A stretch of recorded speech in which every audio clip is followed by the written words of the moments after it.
Dans cette édition de Face à Face, je retrouve Pierre Côté, un passionné amateur du sport qui a fait grandir le sport au Témiscamingue. Pierre, bonjour. Bonjour. Salut. Donc, est-ce que tu peux me parler un peu de ton parcours en tant que sportif et enseignant physique ici à Marcel-Raymond?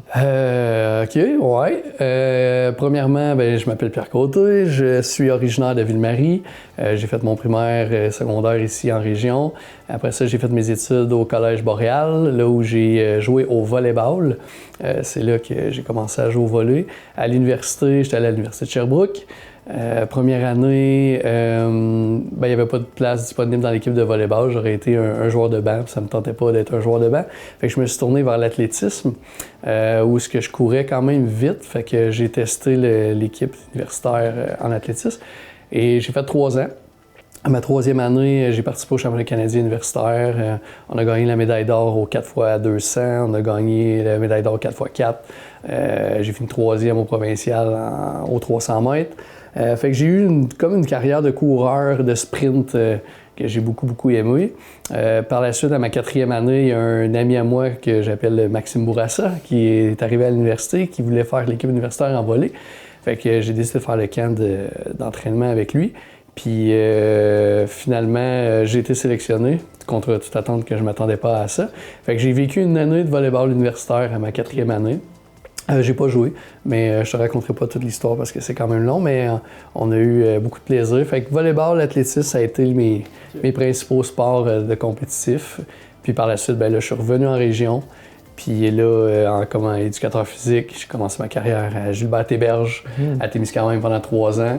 Et là, je suis à Marcel-Raymond depuis les 13 dernières années, où on coach du volleyball, de l'athlétisme, du cross-country et plein d'autres implications. Pierre, tu es impliqué depuis plusieurs années dans le sport ici au Témiscamingue. Est-ce que tu peux me parler de ta ou tes motivations qui t'aident à éduquer ces jeunes gens-là physiquement?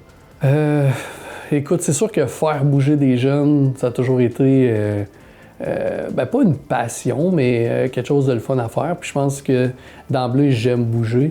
Fait que, tu sais, faire bouger les autres, il y a un côté très social là-dedans, puis j'aime énormément ça. Fait que tout ce qui est concept d'équipe ou le développement, je te dirais que je pense que c'est un des aspects de voir la progression d'un athlète ou d'un sportif, de le partir à un point A puis de le rendre au point Z des fois, ça peut être... c'est gratifiant, c'est le fun. Puis je pense que c'est ça qui m'aide le matin à me lever, de dire on va faire bouger des jeunes, on va avoir du plaisir, on va avoir du fun. Ça, c'est prioritaire. Tu es enseignant puis tu es responsable aussi du programme TAMIA à Marcel-Raymond. Est-ce que tu peux me parler comment est-ce que tu as fait pour avancer ou comment est-ce que tu fais encore pour faire avancer ce programme-là puis le faire atteindre d'autres niveaux? C'est sûr que mes anciens collègues qui étaient là avant, Alain Dubois et Sylvain Larivière, ils ont été des piliers du mouvement TAMIA. C'est eux autres qui m'ont montré le chemin, les valeurs, puis toute la beauté du sport scolaire, puis de continuer le travail qu'ils ont commencé, puis de rendre un aspect... tu sais, c'est sûr qu'il y a toujours l'aspect compétitif, l'aspect récréatif qu'on vit dans nos secteurs. Mélanger tout ça un peu. Oui. Puis étant un gars compétitif, c'est sûr que je veux amener ce côté-là. Parce qu'il y en a plusieurs qui vont dire du sport scolaire, tu sais, c'est tout le monde qui peut jouer. Puis oui, tout le monde doit jouer, tout le monde a le droit de jouer. Mais après ça, c'est amener, comme je te disais tantôt, tu sais, la question de faire du sport. Pourquoi on fait du sport? Oui, il y a l'aspect de victoire, mais il y a l'aspect de développement, il y a l'aspect de... Fait qu'il y a plusieurs aspects, mais... Trouver le juste milieu. Trouver le juste milieu, l'équilibre là-dedans, puis, mais surtout, tu sais, je pense qu'il y a un côté... Il y a personne qui aime perdre dans la vie. Non. En tout cas, moi, personnellement, j'aime pas ça. Mais c'est ça. Puis on fait du sport aussi pour socialiser puis se développer, puis c'est quelque chose que... Pierre, on est au Témiscamingue, tu le sais, on le sait, c'est quand même une petite région en termes de population. Comment est-ce qu'on fait pour amener, tu sais, tu as amené plusieurs équipes au niveau provincial en bus, souvent dans des régions pour des championnats. Comment est-ce qu'on fait pour, au Témiscamingue, faire ça, avoir des équipes compétitives qui vont compétitionner à l'échelle provinciale? Je pense que c'est les intervenants. Les intervenants, les piliers en haut, je pense que les compétences qu'on a comme entraîneur, le bagage qu'on a comme entraîneur, puis en région, on en a des compétents qui montrent des belles choses aux jeunes. Puis c'est pas parce qu'on a un petit bassin qu'on peut pas exceller, mais il faut y croire, tu sais. Puis il faut le faire. Puis ça, je pense qu'on n'hésite pas à le faire, puis les gens embarquent dans le bateau, puis le monde y croit, fait qu'on on pousse. Parce que c'est même reconnu, là, tu sais, je dis pas à l'échelle provinciale, mais en tout cas, à l'échelle provinciale, les Tamiya au volleyball, ça a toujours été une force. Oui, on a toujours été une force, surtout du côté masculin. C'est sûr que le bassin masculin dans la province de Québec est plus minime, mais en même temps, je pense à mon collègue, encore une fois, Maxime Bourassa ou à Anouk Kirchenbach ou ces entraîneurs-là qui sont ultra compétents par rapport à nos garçons. Puis nos filles aussi, là, on a excellé. Surtout, cette année, je prends le Club des voyageurs, là, dont je suis le nouveau président, puis que, encore une fois, on réussit à performer sur la scène provinciale avec nos athlètes parce qu'on a des bons intervenants. Écoute, tu me devances pour ma prochaine question. Je parlais des voyageurs. Tu es justement le nouveau président de cette association-là, qui est un regroupement régional de jeunes joueurs de volleyball. Est-ce que tu peux me parler de ce programme-là, puis à quel point tu es fier d'être le président de cette association régionale?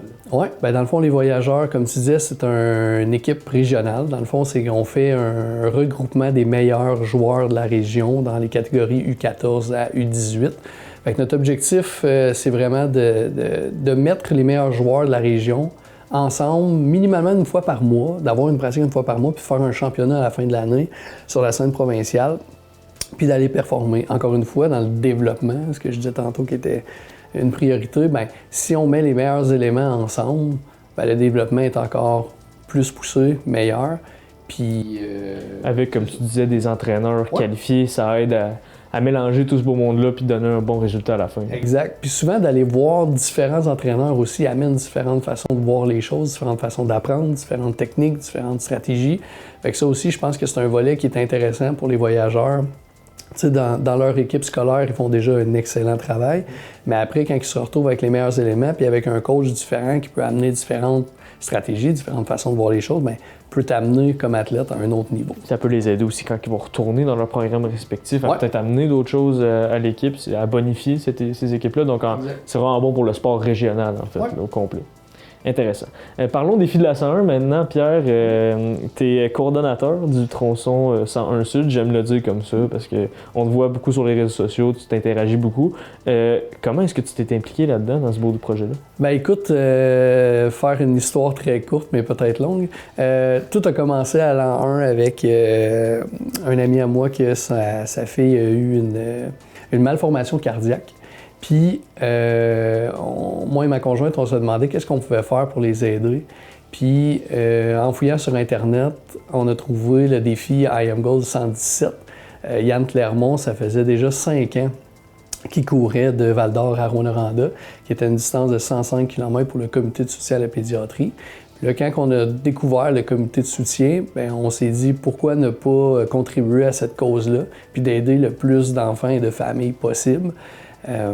Fait qu'on a rencontré Yann au restaurant à Rouyn, on lui a demandé si on pouvait collaborer ensemble, puis on a dans nos calculs, Notre-Dame-du-Nord, Rouyn-Noranda égalait aussi 105 km.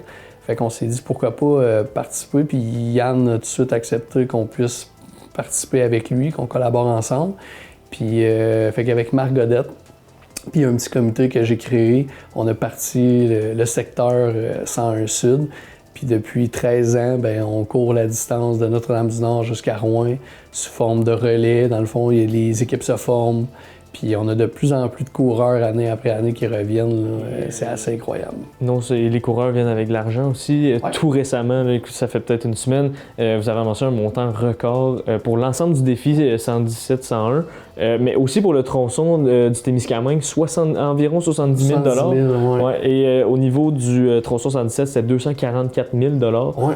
Ça fait une différence. Ça fait une grosse différence. Puis c'est une différence qui a un impact réel, dans le sens où le comité de soutien qui existe depuis à peu près 35 ans, au début, ils vendaient des pommes, ils faisaient peut-être 5-10 000 par année. Là, on est rendu à 240 000, mais cet argent-là est utilisé concrètement. Si on parle aux pédiatres de la pédiatrie à Rouyn-Noranda, bien, l'argent sert à acheter du matériel. Ça sert, avant, il aidait juste au niveau majoritairement du transport puis d'hébergement. Là, on est rendu ailleurs. Là. On est rendu où les pédiatres, c'est ça, on fournit du matériel à eux. On leur fournit aussi un environnement aux enfants. Là, ils ont tout rénové le centre pédiatrique à Rouyn-Noranda. Ils ont changé le plancher, ils ont fait plein de rénovations, mais c'est des actions concrètes. Ça contribue. Puis le action-réaction, comme ils nous disent tout le temps, la gang du comité de soutien, ben c'est ça qui est le fun, puis ça va très rapidement. Fait que les familles qui ont un besoin, ils ont simplement contacté le comité via leur page Internet. Vous pouvez aller sur Google, taper comité de soutien en pédiatrie, vous allez avoir accès à leur site Internet, puis il y a un formulaire, tu peux le remplir, mais sinon, il faut aussi me contacter, puis je vais vous rendre en contact avec eux. Mais c'est très, très rapide. C'est action-réaction tout de suite. On a un besoin, ben eux autres, ils réagissent, puis sont là, puis sont prêts.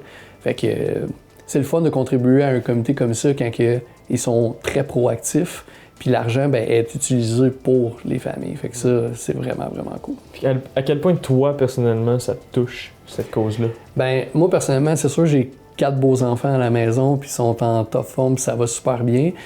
Oui, on a eu besoin du comité de soutien avec un de nos enfants qui était très, ben tu sais, en même temps, je veux dire banal, parce que quand on connaît tout ce qui se passe ailleurs. Tout ce qui se passe ailleurs, puis tu sais, on n'a pas eu besoin de se rendre à Sainte-Justine, mais ceux qui se rendent là, puis tu te rends compte qu'il y a des cas qui sont lourds, puis je pense que c'est là où quand on entend des petites histoires, hey, on a passé 1 mois, on a passé 2 mois là, tu sais, tu te dis, c'est pas évident. C'est pas rien. Non, c'est pas rien. Puis on n'est pas à l'abri de ça.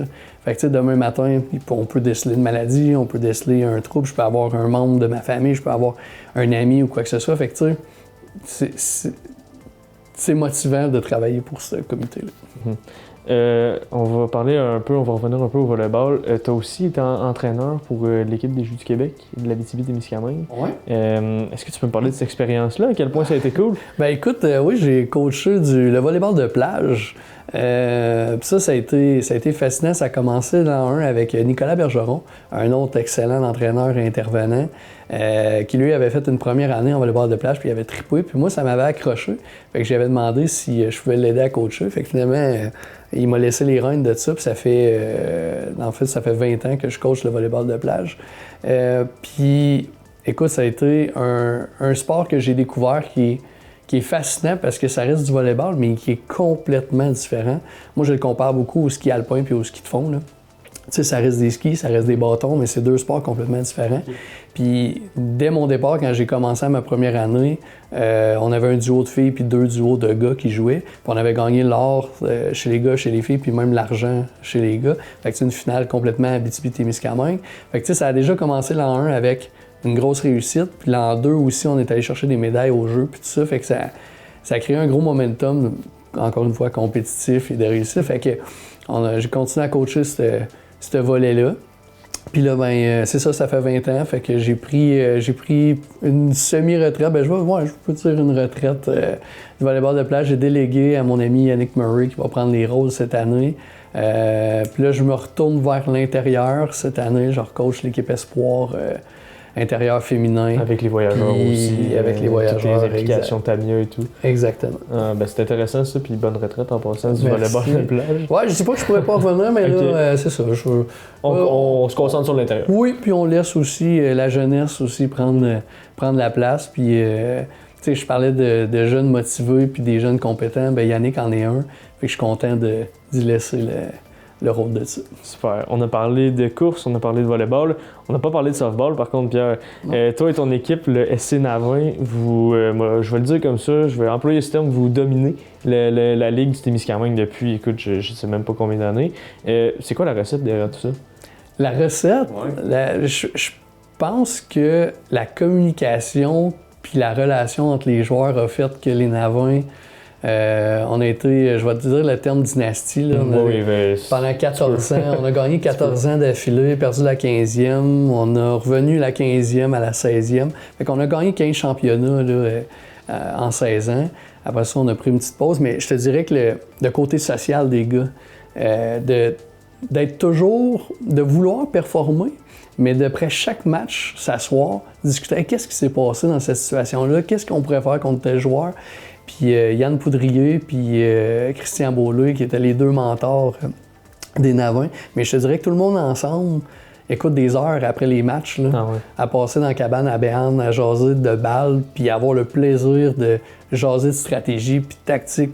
Je pense que c'est ce qui a créé vraiment le noyau des navins. Puis c'est sûr que veut pas les athlètes, oui, il y a du talent, mais en même temps, quand on met ça socialement ensemble, la communication, ça a été un gros côté fort. Ouais, puis je veux dire, vous avez été bon pendant plusieurs années, là, donc il a fallu communiquer et pas juste au début. Là. Ouais. Je veux dire, c'est de la communication constante. C'est vraiment impressionnant. Le 14 de fil, c'est très impressionnant. Pierre, qu'est-ce que tu essayes de faire ressortir chez un athlète? Le meilleur de l'athlète, comment est-ce qu'on fait pour le faire ressortir, toi qui es un si grand compétiteur? C'est une bonne question. Je pense que la confiance, la détermination, de sortir de sa zone de confort, de ne pas avoir peur de performer, dans le sens où c'est dur de performer. Puis l'entraînement, je pense que en ce moment, c'est ce que je vois de plus en plus chez la nouvelle génération, la nouvelle jeunesse, c'est le travail. Il faut travailler pour devenir bon, il faut pratiquer pour devenir bon, il faut écouter les consignes, les conseils que les intervenants donnent. Mais je pense qu'un jeune qui est déterminé puis qu'il va mettre du temps, il va performer. Mais il faut en mettre du temps. C'est ça, le nerf de la guerre. Oui. Tu sais, la facilité de tout avoir tout de suite facile, ben c'est plate, mais c'est pas toujours comme ça. Fait qu'il faut travailler. Est-ce que pour toi, Pierre, parce que tu es un athlète multisport, on va se le dire, est-ce que tu penses que le multisport en tant que tel est viable au Témiscamingue? Ah oui. Puis je pense qu'il faut en faire du multisport. Il faut toucher à tout. Puis on a, pour vrai, au Témiscamingue, même notre petite population puis notre petit bassin, c'est incroyable le nombre de sports qui est offert. Il y a du judo, il y a du karaté, il y a de la boxe, il y a du volleyball, il y a du badminton, il y a eu de la gymnastique, je ne sais pas s'il y en a encore, mais tu sais, il y a du baseball aussi l'été, il y a du soccer. Pour vrai, on a un bel éventail sportif au Témiscamingue. Pour la petite population, effectivement. Puis tu sais, j'incite tous les athlètes, même que je coach en volley, d'aller faire du volleyball de plage, comme je disais tantôt, qui est 2 sports différents, puis de toucher à plusieurs disciplines dans le développement global. 100%, c'est garanti. Il faut le faire. Au niveau du défi de la 101, au niveau des navins, au niveau aussi de ton volleyball, qu'est-ce que tu te souhaites et que tu souhaites aux gens qui t'entourent, tous les athlètes, tes coéquipiers, peu importe, qu'est-ce que tu et vous souhaitez pour les prochaines années peut-être? Le plaisir de faire du sport, le plaisir de s'entraîner à faire du sport, continuer à croire à notre potentiel de petite région, continuer à croire en nos performances. Puis c'est sûr qu'éventuellement, je vais espérer et croire à avoir une relève, bien sûr, parce qu'on vieillit, puis j'espère un jour pouvoir trouver un autre jeune dynamique qui va vouloir s'impliquer puis qui va vouloir prendre la relève de toutes ces belles implications-là que j'ai. Mais ouais, je souhaite qu'on continue à avoir du plaisir dans le sport puis que ça continue à être un plaisir à faire du sport. Parce que ça, c'est important. Pierre, quel serait ton message pour un athlète, un entraîneur ou quelqu'un qui veut juste s'investir dans le sport? Ce serait quoi ton message, toi, personnellement? Le message que je lancerais aux athlètes, c'est d'avoir du plaisir à faire du sport, de performer, de poser des questions, d'avoir du plaisir à le faire, puis surtout s'engager. Trouver des routines de travail, trouver des routines d'entraînement, trouver des moyens, trouver des amis aussi, parce que souvent s'entraîner seul, c'est plus difficile. Fait que tu sais, être accompagné, puis tu sais, ton entraîneur aussi peut être une personne d'accompagnement. Là. Fait que tu sais, de communiquer avec lui, d'avoir du plaisir avec tes amis, de sortir de ta zone de confort aussi, parce que si tu veux performer, là, ben il faut que tu performes à l'entraînement. L'entraînement fait partie de la compétition. Tu sais, je dis toujours à mes athlètes que la pièce de théâtre, tu sais, ça c'est le tournoi. Là. Mais tu sais, avant, si tu pratiques pas ta pièce de théâtre, ben ça marchera pas. Tu ne feras pas tes répliques. C'est ça, exact. Fait que, tu sais, c'est sûr que nous autres, les entraîneurs, on peut te souffler la réponse. Tu sais, je peux te souffler ta réplique. Mais si toi, tu la connais pas bien, puis tu l'as pas bien travaillé, ben ton spectacle va être plus plate un peu. Fait que si tu veux donner un bon show, ben il va falloir que tu travailles, il va falloir qu'à l'entraînement, ben que tu travailles. Puis tu n'aies pas peur de travailler, tu sais. on a parlé un peu de réseaux sociaux. Est-ce que tu penses que les athlètes de nos jours, c'est plus dur? Est-ce qu'on a une certaine augmentation d'anxiété de performance liée aux réseaux sociaux ou est-ce que c'est pas tant une corrélation? L'anxiété de performance, je pense qu'il va toujours en avoir. Je pense que certains athlètes se mettent beaucoup trop de pression. Puis souvent, ça part d'être réaliste dans nos objectifs de performance. Tu sais, en début de saison, de se dire, on va jouer en Division 2. Ben, c'est correct de jouer en Division 2 si ton calibre de jeu est là. On peut parler aussi de la formation des équipes qu'on fait à chaque année. Tu sais, on fait des équipes 1, des équipes 2, des équipes 3. Mais tu sais, ça aussi, il y a beaucoup d'athlètes qui vont dire « je fais pas partie de l'équipe 1, je suis push ». Ça n'a pas rapport. Tu sais, il y a des calibres, on est tous différents. Il va toujours avoir un champion du monde. À moins que tu sois pas le champion du monde, ben si tu l'as, tu peux dire que tu es le meilleur. Tu sais. Mais sinon, ben, il va toujours avoir quelqu'un meilleur que toi. Fait que, tu sais, c'est sûr que si tu te compares dans ta petite maison, tu peux dire ben, je suis le meilleur de ma maison. Puis après ça, je suis le meilleur de mon village. Puis après ça, je suis le meilleur de ma ville. Mais tu sais, ce concept-là, il est important de comprendre que chaque athlète est différent, chaque athlète performe différemment, mais le calibre de jeu est super important. Fait que tu sais, si tu te fais classer dans l'équipe 1 ou dans l'équipe 2 ou dans l'équipe 3, ben fais-toi une introspection personnelle de dire ben OK, c'est mon calibre de jeu, je vais performer là-dedans, puis je vais trouver mon compte à l'intérieur de ça. Parce que les intervenants qui font ces choix-là, ben ils savent, tu sais, je veux dire, on fait des évaluations, puis c'est pas pour rien, mais les évaluations sont concrètes. Fait que souvent, j'entends des athlètes qui « Ah, c'est un échec, tu sais, j'ai pas fait l'équipe, c'est un échec », mais ça n'a pas rapport. Ça devrait devenir un objectif pour l'an prochain. Ça devrait devenir un objectif peut-être à moyen ou à long terme de faire l'équipe 1. Fait que dans ton équipe 2 ou ton équipe 3, ben performe, entraîne-toi, puis peut-être que tu vas arriver là. Puis sinon, ben peut-être que c'est ton calibre à toi. Peut-être que tu es un équipe 2, puis c'est correct aussi. Tu sais, cette année, du côté des voyageurs, je vais prendre l'exemple, on l'a fait cette année. On a été très longtemps en Division 1. On avait très peu de résultats. C'était plus difficile pour certains jeunes qui commençaient à être démotivés de terminer tout le temps 12, 13, 14e. Mais en même temps, ça en prend un qui finit 12, 13, 14e. Mais tu sais, puis cette année, on a pris la décision d'aller en Division 2. Puis on a vécu des grandes réussites. Tu sais, on a gagné chez le U14, on a gagné chez le U16. On a fini 3e dans le U17. Fait que tu sais, on a eu des belles performances. Parce qu'on était en Division 2, mais c'est notre calibre de jeu. Est-ce que vous allez retourner en Division 1? Fait que là, c'est ça. Est-ce qu'on se tourne vers ça, puis aller l'année prochaine en Division 1, puis réessayer peut-être un autre facteur, puis se rendre compte qu'on n'est pas là? Parce que, tu sais, si on compare les programmes, puis on compare la grande ville, mettons, bien, c'est sûr que les sports-études en grande ville, il y a un gros volume. Moi, personnellement, j'aime pas le gros volume. Là. J'aime beaucoup plus ce qu'on fait chez nous avec du plus petit volume, mais de la multidisciplinarité, là, où ce qu'on fait plusieurs disciplines. Puis pourquoi? Le développement de l'athlète est plus long, je pense. Quand on devient trop spécifique, trop jeune, à trop grand volume, oui, on va avoir des belles performances. Le jeune, il va performer, mais en même temps, est-ce que ça va durer dans le temps? J'ai souvent vu des athlètes à grand volume, en secondaire 1, 2, 3, oui, avoir des excellentes performances, mais arriver en secondaire 4, secondaire 5, cégep, puis être démotivé du sport, être tanné, ou avoir c'était trop. Exact. Ou faire des grandes carrières, là, cégep universitaire, mais après la vie post-universitaire, parce que combien vont jouer sur la Ligue nationale de volleyball, les nationales de, même si on parle de hockey aussi, là, mais tu sais, combien vont faire le junior majeur, la Ligue nationale, mais tu prends ces joueurs-là, puis ils arrivent à 25, 28 ans, puis ils sont écœurés là, de faire du sport, ils sont écœurés de faire cette discipline-là.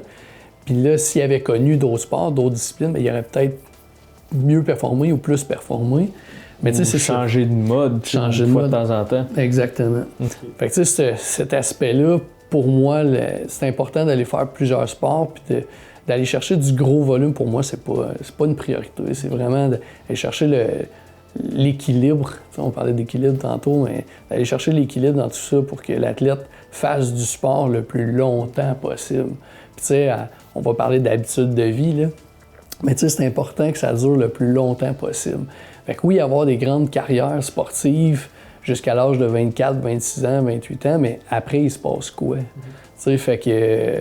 Mais tu sais, de voir des ligues sociales, encore une fois, tu sais, de volleyball à Ville-Marie, les jeudis soirs, ce que ça joue encore, puis il y a d'autres petites ligues de soccer, de badminton, où on voit des adultes qui continuent à faire du sport, le terrain de tennis à Ville-Marie. Malheureusement, si on avait une piscine, il y aurait encore plus de monde qui ferait... Il fallait que je le plug, j'avais pas le choix.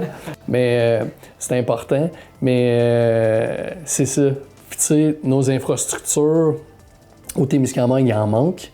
J'espère qu'un jour, on va pouvoir voir une nouvelle création d'un nouveau gymnase. Ou une nouvelle piscine, par exemple. La piscine, c'est une priorité. Là. Je comprends pas pourquoi on n'a pas ça encore.